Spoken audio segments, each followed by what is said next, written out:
یہ ایک بڑا زبردست واقعہ ہے. یہ میں نے اس کے علاوہ تفسیر عزیزی میں بھی دیکھا اور تفسیر نعیمین میں بھی اس کو لکھا تھا.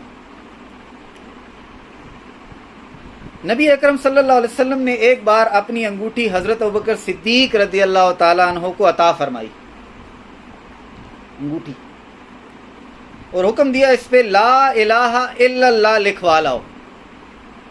آرڈر کیا تھا؟ لا الہ الا اللہ لکھوا لاؤ. انہوں نے انگوٹھی سنار کو دی اور اس سے کہا اس پر لکھ دو لا الہ الا اللہ محمد الرسول اللہ. آرڈر کیا تھا؟ لا الہ الا اللہ. انہوں نے جا کے آرڈر کیا دیا؟ ساتھ میں کہتے محمد رسول اللہ بھی لکھو. سنار نے حکم کی تعمیل میں کلمہ طیبہ لکھ دیا. حضرت ابوبکر صدیق رضی اللہ تعالیٰ عنہ نے انگوٹھی لا کے نبی اکرم صلی اللہ علیہ وسلم کی خدمت میں پیش کی. اب نبی علیہ السلام اس انگوٹھی کو دیکھتے ہیں، توجہ کریں. تو اس انگوٹھی پر لکھا تھا لا الہ الا اللہ محمد الرسول اللہ ابو بکر الصدیق. نبی اکرم صلی اللہ علیہ وسلم نے فرمایا ابو بکر یہ زائد نام کیا ہیں، یعنی کیوں لکھوائے ہیں؟ انہوں نے عرض کیا رسول اللہ میرا دل نہیں مانا کہ آپ کا نام اللہ تعالیٰ کے نام سے جدا کروں. میرا دل نہیں مانا کہ آپ کا نام اللہ کے نام سے جدا کروں. باقی کا میں نے حکم نہیں دیا تھا، اپنے نام دی میں نے کوئی گل نہیں کی تھی، میں نے اسے صرف آپ کے نام کا کہا.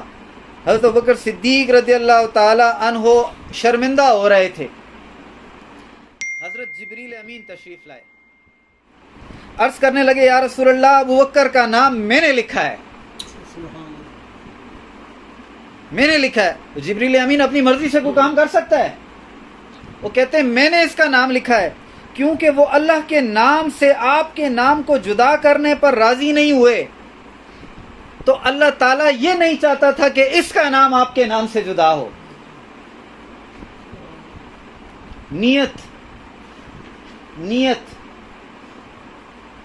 نیت.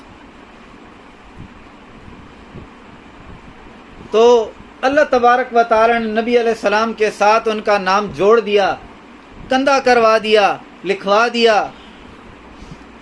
اب سوچیں کہ اس شخص کا کیا حال ہوگا جو ہمیشہ اللہ کے ذکر میں رہتا ہو، اس کا کیا حال ہوگا.